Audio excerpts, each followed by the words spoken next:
High বন্ধুরা, আজকে আমার রেসিপি হলো ভেন্ডি কুরকুরে।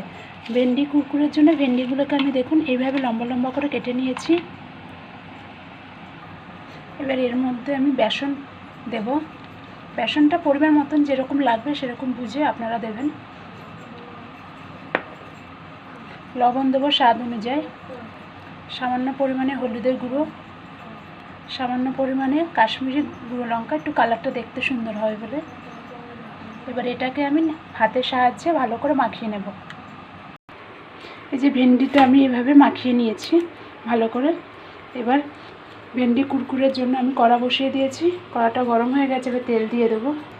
তেলটা গরম হয়ে গেছে, এবার ভেন্ডিগুলো আমি ছেড়ে দেবো আস্তে আস্তে তেলে।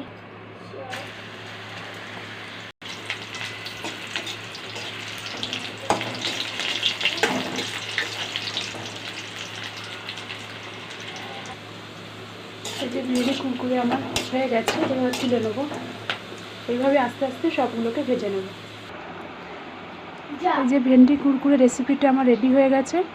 রেসিপিটা প্লিজ একবার ট্রাই করবেন, আর ডালের সাথে খেয়ে দেখবেন, ভীষণ ভালো লাগবে।